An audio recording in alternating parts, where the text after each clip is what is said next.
Shalom and welcome to Temple Talk. This is Yitzhak Ruven speaking to you from Jerusalem, Israel. Jerusalem, the holy city. Today is the 21st day of the month of Tevet, 5781. It's January 5th, 2021. This coming Shabbat, we begin the book of Exodus, Parashat Shmot. Exodus 1:1 to 6:1. And we're going to be talking about that very soon. I just want to speak of a few things in front of that. Yes, it is still a lockdown here in Israel, though it's a very shabby lockdown, I would say. Not much of a lockdown, but I did come into my office today, so I'm recording from Jerusalem, not from my home.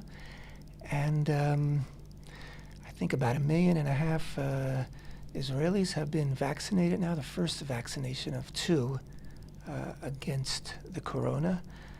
It's a project that's going on a national level, very amazing. Everybody gets vaccinated. It began with health workers and people over the age of 60. That included me. And as it progresses, everybody will get the vaccine. You may hear reports in some news networks that Israel is denying vaccinations to the Palestinians. This is an utter lie.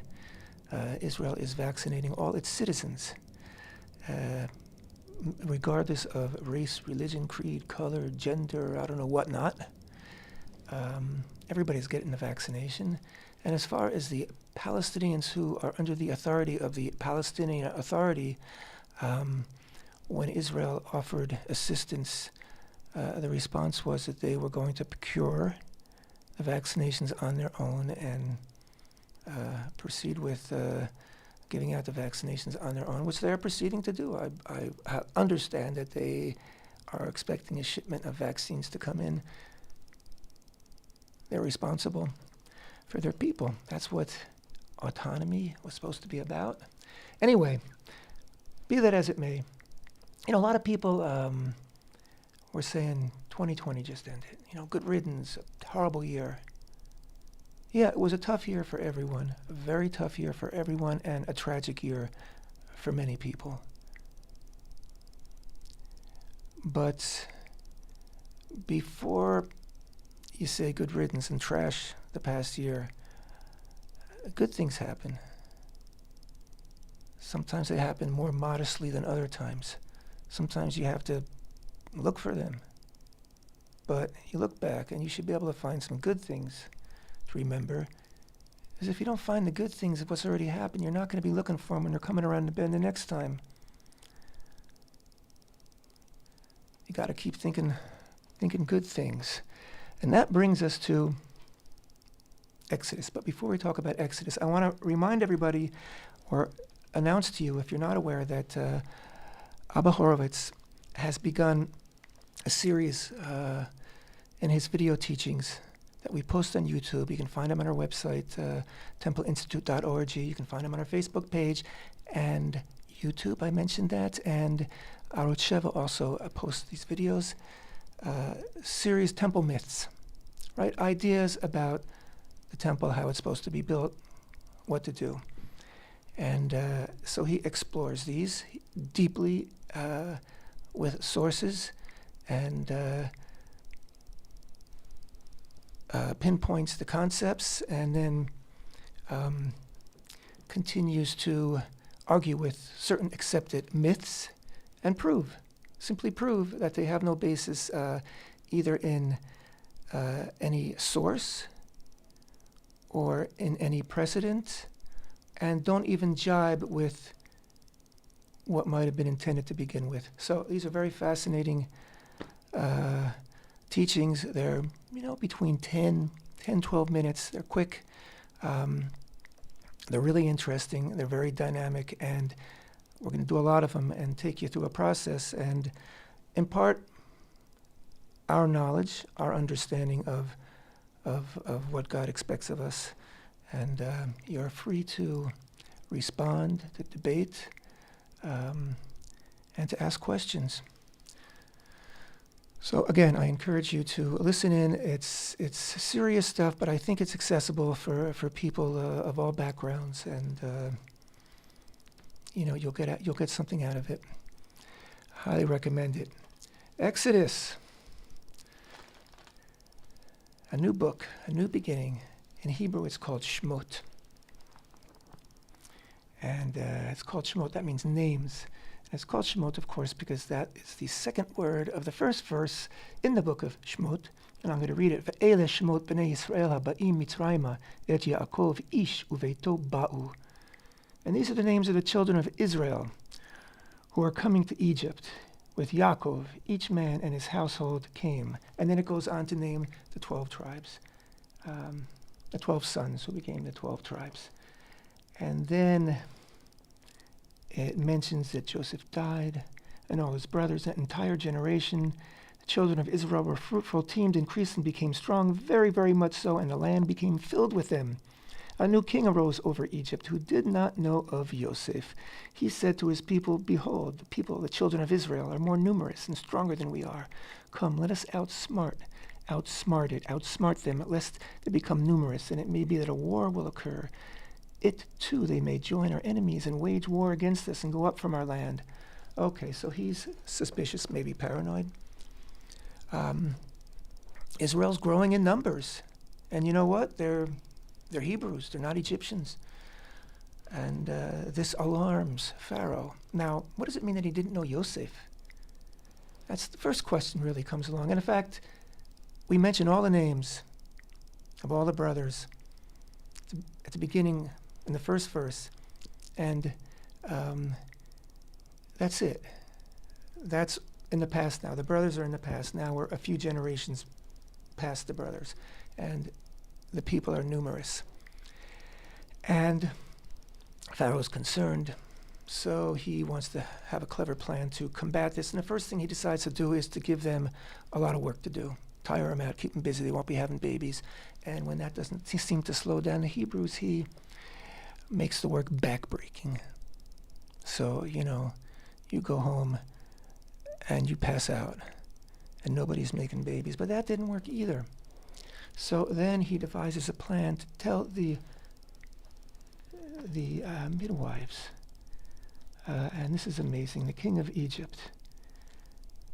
Verse 15, the king of Egypt said to the Hebrew midwives, of whom the name of the first was Shifra and the name of the second was Puah, and he said, when you deliver the Hebrew women and you see them on the birth stool, if it is a son, you are to kill him, and if it is a daughter, she shall live.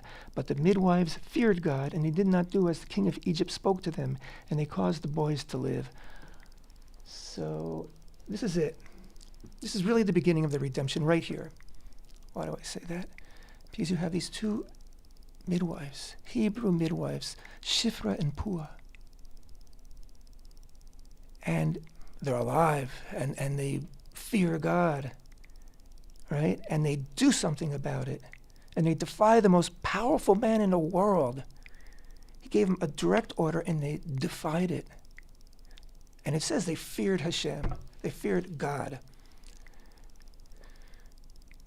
They did the right thing, and of course Pharaoh called them on it, and he said, what's this all about? And they said, well, the Hebrew women, they give birth real fast. Like hayot is the Hebrew word, which could mean lively, it could mean almost animal-like, that they're giving birth quickly. They're not like the Egyptian mothers, say the midwives, Shifra and Puah. These two righteous women, unbelievable. I mean, that's the birth of the nation right there. These two righteous women who just stand up and say, no, we don't do that. We fear God. And so then they told the story to Pharaoh. They didn't, having done it, they did it out of fear, Hashem. But when they went before Pharaoh, what they said was out of faith in Hashem, because they didn't care what the consequences were going to be for what they had done. And they were now just exhibiting their faith in Hashem. They stood before Pharaoh and they said, it doesn't work, Pharaoh. They give birth too fast, okay? That was their answer to Pharaoh. And of course, we're told that God rewarded them with houses What exactly does that mean? We're not quite sure, but one midrashic interpretation understanding is the two houses were the houses of the Levites and the Kuhuna, and that these two midwives were none other than two characters who we're going to meet very soon, Miriam and Yocheved. And anyway, that is a very interesting midrash. I'm not going to get into it now any more than I've done. So this doesn't work. So of course the next thing that Pharaoh orders is that he tells the entire citizenry of Egypt, if you can call it that. You see a Hebrew boy being born, you throw him in the Nile. And so it's open season now on the Hebrews, really. Infanticide, right? Infanticide. That's what it's all about. That's what it's come down to. And so then we're told, very mysteriously almost, tacitly, we're told, a man of the house of Levi went and married a daughter of Levi. The woman conceived and bore a son, and when she saw him that he was good, she hid him for 3 months. Vatire oto ki tov hu, vatire oto ki tov hu, v'titznefnehu shlosha yirachim. And when she saw that he was good, tov, remember tov from the 6 days of creation? God, each day God said it was good. Some days he said it twice. He even said, very good. This is good. This boy is good. He's part of the program. He's part of what's good in the world. They hid him to save his life. And of course, after 3 months, they could hide him no longer. They made a little basket, put him on the Nile, and floated him away. And his sister stood in the reeds to see what was going to happen, what his fate would be. And of course, Pharaoh's daughter comes to bathe in the Nile with her handmaidens, and she spots this basket on the river and calls to her handmaiden to bring her, fetch her the basket, and she sees a boy inside crying, and she says this must be one of the Hebrews, but his cries inspire her compassion and her rachamim, her mercy, and so she wants to adopt the boy. And at that point, his sister comes out from behind the reeds and says, you must need a nursemaid. I can bring one from the Hebrews. And of course she goes back and gets her mother. And so her mother, the mother of Moshe, became the nursemaid for Moshe in Pharaoh's house until he was weaned. From that point on, he was brought up as Pharaoh's daughter, which is exactly what it's, I'm sorry, why do I say that? He was brought up as Pharaoh's son. Excuse me. And it says in verse 10, the child grew up and she brought him to Pharaoh's daughter, and he became like her son. She named him Moshe, and she said, for I drew him from the water. Ki min hamayim mishitihu. She drew him from the water. She calls him Moshe. Pharaoh gives him the name Moshe. Next thing we know, it came to pass in those days that Moshe grew up and went out to his brothers and looked at their burdens. And he saw an Egyptian man striking a Hebrew man of his brothers. So Moshe grows up. Let's say he's 18 years old. I don't know. He gets out of the house for the first time. And it's interesting because he went out to his brothers and looked at their burdens. He was drawn to his brothers. He didn't go to look at the architecture. He didn't go to look at in an art museum. He went to look for his brothers. He knew he had brothers out there, and he saw their burden. And then it says an amazing line. He turned this way and he turned that, and he said there was no man. So he struck the Egyptian and hid him in the sand. Again, ki en ish, there was no man. What does that mean? Moshe turned this way and that way. Now, I think the simple meaning is he saw there was nobody around, no witness, and so he let this Egyptian have it. And he killed him, buried him in the sand.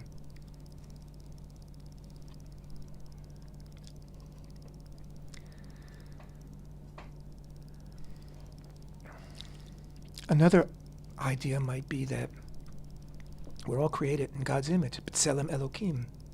That's what it means to be a man, a human, a Ben Adam, an Ish. So when this man was mercilessly beating a Hebrew slave, he had basically exiled his Tselem Elokim. He had exiled his godly image because of the way he was behaving. There was no place for God in him. So God's presence left him. He was no longer a man. And that made him, free game, I guess. But the point is that Moshe killed this man, and then he had to flee because Pharaoh didn't like that, and he wanted to put Moshe to death, and Moshe flees. And the next thing we know, he fled from before Pharaoh. He stayed in the land of Midian, and he sat down by a well. And then, of course, we learn about Kohen Midian had 7 daughters. The priest of Midian had 7 daughters, and they came and drew water, and they filled the troughs to water their father's flocks. And then the shepherds come and chase them away, and Moshe comes to their aid and helps them to water their flocks. They go home, tell their father. He says, "Wow, you didn't invite this man over. Go back and bring this man over." Moshe comes over. They have a meal, and the next thing we're told is that this man, who's right now, he's known as Ruel. They told their father, Ruel, about the Egyptian man. They refer to Moshe as an Egyptian man. And anyway, after the meal, Ruel offers him to Moshe his daughter, Tzipporah. And they marry, have a child named Gershom. Because he said, I was a stranger in a foreign land. I was a stranger in a strange land. Ki Gershom, ki amar ger hayiti be'eretz nochriya. I was a stranger in a strange land. And then, of course, we hear this background information. Now, in those days, it came to pass in it came to pass in those many days that the king of Egypt died, and the king of Israel sighed from their labor, and they cried out, and their cry descended to Hashem from the labor. Hashem heard their cry, and God remembered his covenant with Abraham, with Yitzhak, with Yaakov, and God saw the children, and God knew. So we've made contact with God, right? We cried out to God. God heard. In fact, God remembered. That always puzzles me. What does that mean, God remembered? Had he forgotten about us? Can God forget? It's kind of a philosophical question, but the concept that God could forget about us is horrifying. It's terrifying. And maybe it's that point in our pain and our agony that we cry out to God. Because the concept that, that God forgot us. It's just like, of course God didn't forget us. We cry out to God, and God remembers. And then, of course, Moshe is pasturing the flocks of Yitro. Now he's got the second name, Yitro. Moshe is pasturing the flocks of Yitro, Jethro, his father. In fact, Jethro has, 5 or 7 names given to him throughout Torah. And I don't remember them all, but one is Yitro, one is Yeter, one is Ruel, one is Chovav. And there's a few more, I believe, and I don't recall them right now, but they're actually, he's given different names throughout mention of him. And of course, Moshe is out pasturing the flocks of Yitro, his father-in-law, the chief, I don't know whether he translated as chief, the priest of Midian, and he led the flocks after the free pasture land, and he came to the mountain of God, to Horeb. And of course, this is where he sees a bush on fire, but not being consumed. And he stops, remarks, and draws near to it, because it's captured his attention. And at that moment, God opens up to Moshe. And he starts talking to Moshe, and he starts unburdening himself of this plan to redeem Israel, to get Israel out of Egypt. And Moshe is going to be the central figure in the plan. And Moshe is, Moshe seems to be pretty stunned. It seems like he needs to hear it more than once, many times, in order for it to sink in. He didn't ask for this. And of course he goes on to protest. Why him? That will be his main protest. He'll begin saying, what will I say? What's your name? How will they know? Why will they believe me? And of course, we come to another dramatic moment in Exodus, in this first book, where in chapter 3, verse 13, and Moshe said to God, behold, I come to the children of Israel, and I say to them, the God of your fathers has sent me to you. And they say to me, what's his name? What shall I say to him? It's a perfectly reasonable question.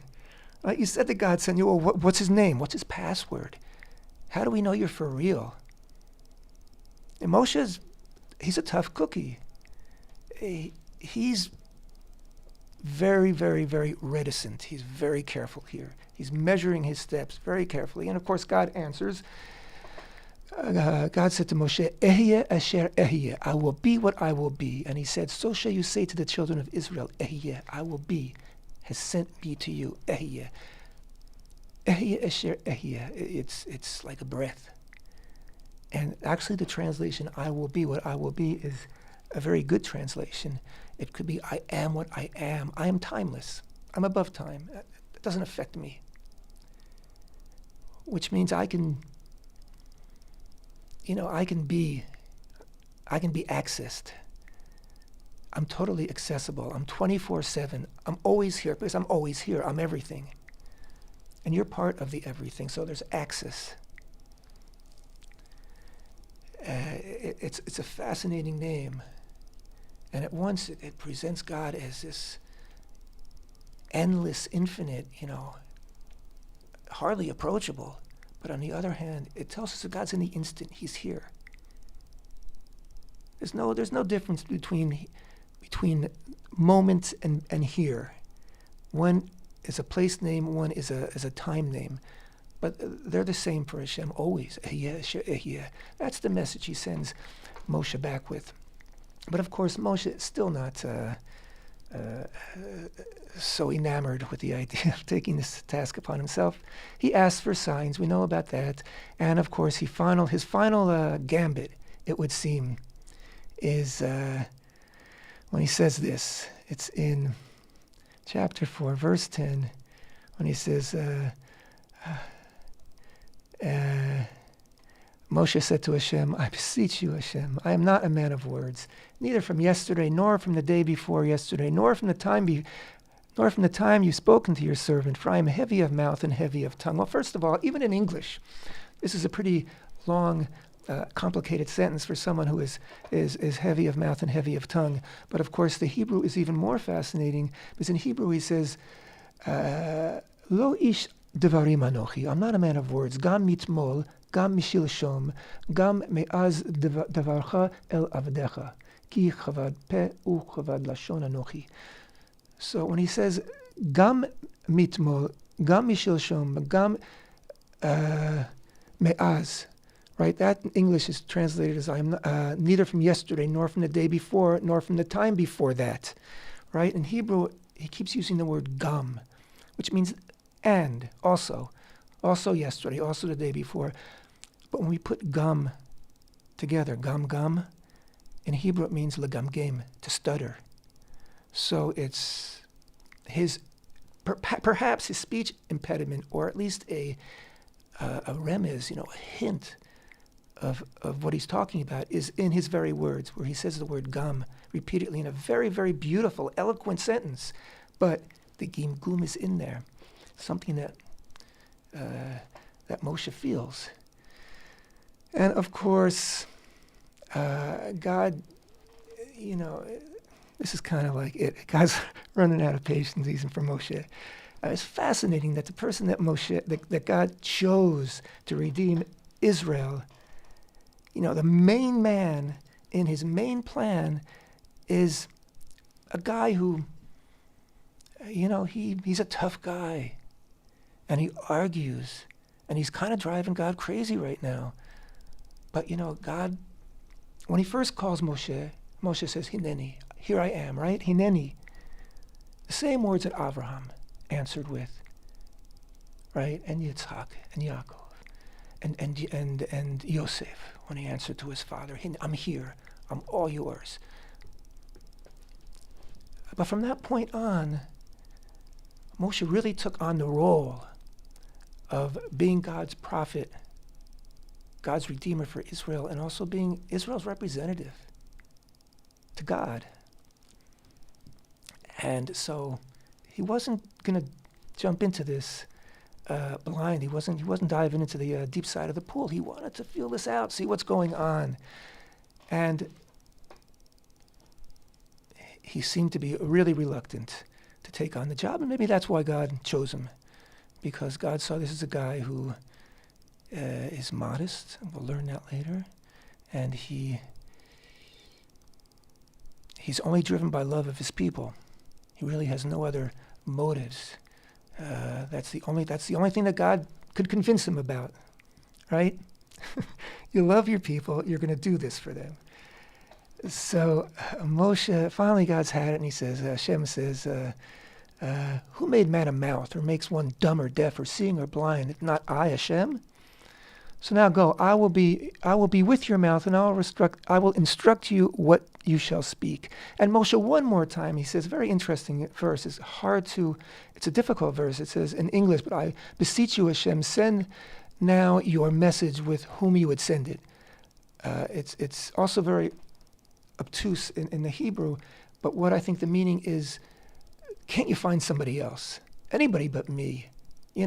Please, it's like, find someone else. And that's when Hashem says, and Hashem's wrath was kindled against Moshe. Vayichar af. It's a very serious expression in Hebrew in the Torah. Vayichar af. When God is, his anger is kindled against the people or something, you've pushed God too far, and his wrath is kindled against Moshe, and he said, isn't not Aharon your brother, the Levite? I know that he will surely speak, and behold, he is coming forth toward you. And when he sees you, he will rejoice in his heart. So here's where we learn that Moshe has an older brother named Aharon, who of course we know is a Levite, a Levi, because Moshe is also a Levi. And he'll speak. He's a speaker. And he'll be your mouthpiece. And when he sees you, he will rejoice in his heart. So first of all, what was going on here? Why was Moshe so reluctant? Why didn't he want to take this on? And why did he push Hashem to the point where God got angry? And as it were, and some interpretations say that, why did he pick Aharon as a response, as a way to express his anger to Moshe? He was angry. Where's the expression of anger here? So one understanding is that at that moment, he took what had been destined, what he had planned for Moshe, which was to be the Kohen Gadol, the high priest, and gave it to his brother Aharon, because Moshe actually showed in that moment that it wasn't a job for him. Moshe wasn't the right person to be the Kohen Gadol, because Aharon, who would rejoice in his heart when he saw Moshe, who he hadn't seen in years, who he hardly knew, and who had gotten his job by Hashem to redeem the people of Israel when he's not living there in Egypt, and Aaron's living and suffering with the people and seeing their burden. And why not him? And he's a speaker. He could have thought all these things. He could have been jealous, envious. I mean, haven't we seen that before? And isn't that what the book of Genesis was intended to not drop until finally there was a resolution before Genesis you couldn't finish the book of Genesis without the resolution, the reunification of Yosef and his brothers. And that leads us to the potential for redemption and to where we are right now. So when Moshe is told that Aaron's going to come and rejoice in his heart when he sees Moshe, that's it, that seals the deal. But I'm wondering if that's not what Moshe wanted all along. I mean, maybe Moshe felt that his brother was the deserving one. And that's what he was hoping would come of this. What if it wasn't simply that Moshe pushed God's buttons and God was angry and said, okay, this is how it's going to go. Or if there was a meeting of the ratzon, of the intention, that at that moment, basically, Aharon is singled out. And even though it doesn't say at this point that he's going to be the Kohen Gadol, we already see that his And we learn, a few verses on that when he does see Moshe, he kisses him. His kiss was the kiss of redemption right there. His kiss just opened the door further. The door that the midwives had opened, this opened it even further. Because only with that unity can you begin the process of redemption, only with that brotherly love. And that's exactly what Aharon exhibited, and that was his forte, and that's why he became Kohen Gadol, as we'll see later on. Anyway, so now Moshe has to go back. Finally, that's it, the bargaining, is over. You're taking this on. So he goes back. He basically asks leave of Yitro, who says, go in good health. And he heads back to Egypt. And of course, he meets with the elders, and he tells them what God told him to tell them, and he shows them some of the signs and things, and they're on board. Then he goes to Pharaoh, and of course, this is where the volume gets turned up a notch. Chapter 5, verse 1, and afterwards, Moshe and Aharon came out and said to Pharaoh, so said Hashem, God of Israel, send out my people and let them make offerings to me in the desert. Shalach et ami. That's the Hebrew. Shalach et ami, it means to send out my people. Often translated as let my people go, but literally it's send out my people. It's a command, send out my people. And let them make offerings for me in the desert. And that's how it begins. And that was very brazen of Moshe and Aharon to come before Pharaoh and just say, this is how it's going to go. And Pharaoh, of course, said, no, it's not. Who is Hashem, that I should heed his voice to let Israel out? I do not know Hashem, neither will I let Israel out. These words in Hebrew, mi Hashem, who is Hashem, and even harsher words, lo yadati et Hashem. I don't know of Hashem. Hashem doesn't exist for me. These are harsh words. I'm in charge here. I'm calling the shots. This is Pharaoh's response. He doesn't have time for this nonsense. He's not interested. And of course, he reasons that if they have time to get together and send a shaliach, send a representative to speak their, plead their cause and ask for 3 days off, obviously they're not working hard enough, so he gives them more work. Now they have to fetch all the raw materials for the bricks that they have to bake and build with. So anyway, the people are discouraged, and Moshe, will go back to Hashem and say, seriously? What was that all about? And it's very interesting because at the very beginning, when Hashem's talking to Moshe, I shouldn't say at the very beginning, they had a long conversation, but I'm looking for it right now. And yes, it's in verse 21 of chapter 4. Hashem said to Moshe, when you go to return to Egypt, see all the signs that I have placed in your hand and perform them before Pharaoh. But I will strengthen his heart, and he will not send out the people. And ye shall say to Pharaoh, so said Hashem, my firstborn son is Israel. So I say to you, send out my son, then he will worship me. But if you refuse to send him out, behold, I am going to slay your firstborn son. Now, basically, God's revealed everything here. He's given away the whole story in this one pronouncement to Moshe. Israel's my firstborn son.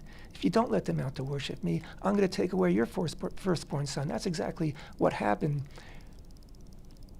But so far, nothing's moved. Anyway, here's the music. Thank you so much for being with me. Pick this up next week. Temple Talk.